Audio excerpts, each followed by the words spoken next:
Assalamualaikum warahmatullahi wabarakatuh. Alhamdulillah wa syukurillah asyhadu an la ilaha illallah wahdahu la syarikalah wa asyhadu anna Muhammadan abduhu wa rasuluh. Alhamdulillah para sahabat UCP, kami kembali lagi pada bagian kedua. Saya Dr. Mustiarah berbagi pengalaman bersama keluarga bagaimana mengatasi stres dan depresi pasca trauma yang sangat melelahkan dan luar biasa selama 20 tahun berusaha berjuang dan berdoa mengatasinya. Sebelumnya ini adalah ilmu yang sangat berharga bagi para pemirsa, para sahabat dimanapun, karena saat ini situasi kehidupan kita penuh dengan kesulitan dan masalah yang sangat memudahkan kita mengalami stres dan depresi dengan berbagai sebab ilmiahnya. Nah, sebelum itu kami minta para sahabat yang rendah hati untuk like, kemudian subscribe dan tekan tombol lonceng agar membantu kami dalam mengembangkan usaha kesehatan berbasis sejarah positif yang dipandu oleh Al-Quran, insyaallah.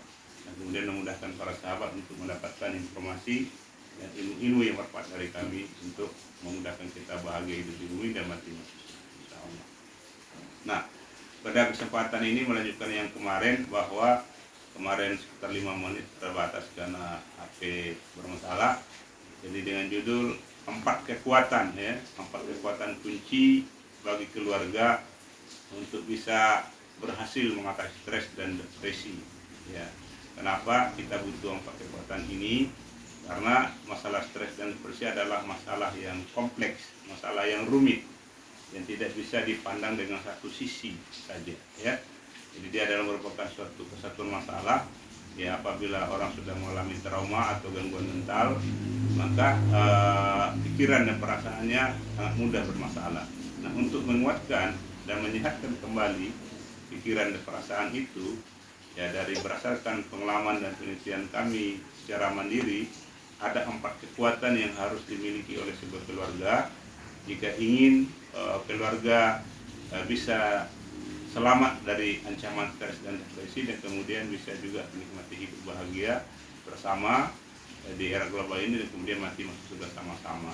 Yang pertama itu adalah kekuatan ilmu. Nah, jadi ilmu seperti mana yang kami katakan kemarin, ilmu adalah yang pertama. Ini kami ambil dari perkataan Imam Syafi'i, man arada dunia fa'alai bi ilmi, man arada akhirah fa'alai bi ilmi, man arada huma fa'alai ilmi.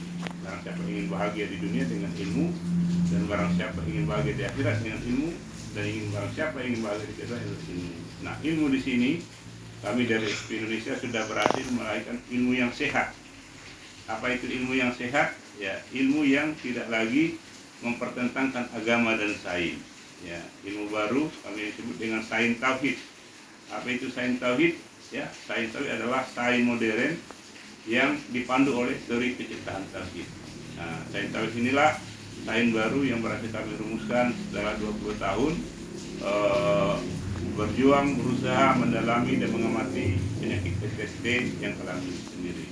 Nah, sains tauhid ini adalah sains baru yang berhasil kami rumuskan melalui sejarah positif dengan mendamaikan dan mengintegrasikan keunggulan peradaban barat dalam bidang sains dan teknologi dengan keunggulan peradaban Islam dalam bidang agama.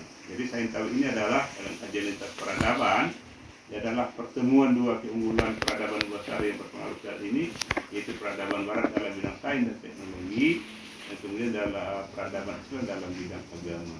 Nah, sehingga dengan sains tauhid ini, maka agama dan sains tidak lagi bertentangan. Agama dan sains, sebagaimana dikatakan oleh Albert Einstein, akan saling bekerja sama untuk memudahkan kita dalam mengatasi stres depresi secara sehat, ilmiah dan terpadu.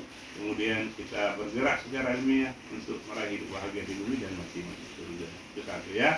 Yang kedua adalah kekuatan ibadah. Nah, apabila kita memahami sains dengan baik, maka memudahkan kita beribadah. Dan kekuatan ilmu ini harus dimiliki oleh semua keluarga. Semua keluarga harus memiliki ilmu, karena kebodohan adalah menyebabkan kita tidak bisa menyelesaikan masalah. Jadi semua keluarga harus saling berilmu agar kita selamat dari kerugian dan bisa saling menasihati, saling memberikan terapi dalam mengatasi stres dan depresi. Nah, kalau ada keluarga kurang ilmunya, maka itu akan keluarga yang akan mengalami kesulitan karena yang kurang ilmu tidak bisa memberikan terapi kesehatan mental kepada keluarga yang mengalami gangguan dan depresi tadi. Jadi semua anggota keluarga harus berilmu. Jadi kekuatan ilmu merupakan kekuatan yang pertama. Nah, ketika kekuatan ilmu ini dipahami dengan baik, maka memudahkan anggota keluarga untuk mendapatkan kekuatan ibadah. Kekuatan ibadah yang pertama adalah kita sadar sebagai makhluk, yaitu kita sholat 5 waktu. Nah, sholat itu akan menjadi 2 fungsinya. Pertama, kita sebagai kewajiban kita sebagai makhluk. Yang kedua adalah untuk memenuhi kebutuhan kita sebagai manusia yang mudah mengalami stres dan depresi, terikat dengan hukum keterbatasan, meminta petunjuk, pertolongan, dan bantuan kepada Allah SWT agar kita dimudahkan dalam mengatasi stres dan depresi akibat kesulitan hidup yang sedang kita hadapi hari-hari. Nah, zikir, doa, salat, zikir, doa adalah bagian daripada diri kita sebagai makhluk agar kita bisa selamat dari bahaya stres dan depresi. Ya, yang kemudian yang ketiga, ya apabila kita sudah memiliki kekuatan ilmu satu keluarga, kemudian kekuatan ibadah, maka dengan memudahkan kita mendapatkan kekuatan yang ketiga. Apa itu kekuatan keluarga? Ya, hari ini ya banyak sekali perceraian. Kenapa? Karena keluarga tadi tidak dibangun di atas ya ilmu yang kuat, ilmu yang sehat. Kemudian tidak memahami ibadah, menyebabkan lemah dalam beribadah atau lemah dalam memahami ibadah, sehingga mulai terjadi konflik dan perceraian. Nah, ketika perceraian terjadi, maka akan memudahkan suami, istri, dan anak mengalami stres dan depresi, dan kemudian memudahkan terjadinya penurunan imunitas. Dan ketika imunitas lemah, maka memudahkan kita terserang oleh berbagai penyakit, termasuk COVID-19. Jadi kekuatan ilmu yang pertama, kedua adalah kekuatan ibadah, kemudian memudahkan kita mendapatkan kekuatan keluarga. Nah, yang terakhir, sahabat LCP, yang kita butuhkan adalah kekuatan ekonomi. Walaupun kita berilmu, walaupun kita beribadah, dan kita berkeluarganya satu, tapi kalau kita tidak memiliki modal dalam bentuk uang untuk memenuhi kebutuhan kita juga akan mengalami stres dan depresi. Maka yang ketiga kita butuh kekuatan ekonomi. Nah, untuk itu kita keluarga harus merintis usaha, ya, usaha ekonomi produktif. Tujuannya apa? Supaya keluarga kita mendapatkan penghasilan yang sehat. Melalui penghasilan yang sehat tadi, maka kita bisa memenuhi kebutuhan hidup kita sehari-hari. Dengan demikian, apabila kita bisa memenuhi kebutuhan kita sehari-hari, maka tingkat stres dan depresi kita akan turun. Sehingga dengan demikian kita bisa selamat dari stres dan depresi bahayanya, dan kita juga bisa hidup bahagia bersama di bumi sebagaimana yang Allah inginkan, di mana kita berilmu, beribadah, keluarga kita satu, dan ada juga usaha, dan kemudian kita mati juga akan masuk surga sama-sama. Nah, demikianlah pemirsa pada sore hari ini, ya saya atas namanya Indis, saya dosen ilmu sirah unair, Rektor ISIP Indonesia, dan anak saya Muhammad Fajar Islami yang melakukan syuting. Semoga manfaat, ya.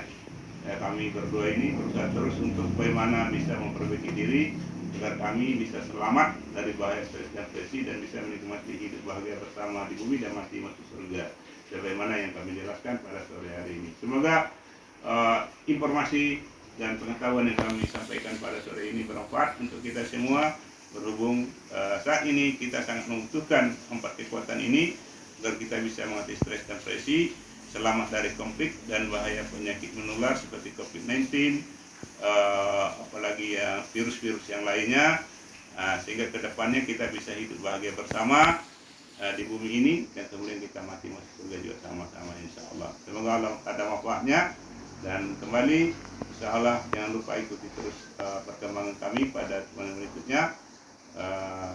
Ya, kami akhiri dengan ucapan wassalamualaikum warahmatullahi wabarakatuh. Terima kasih.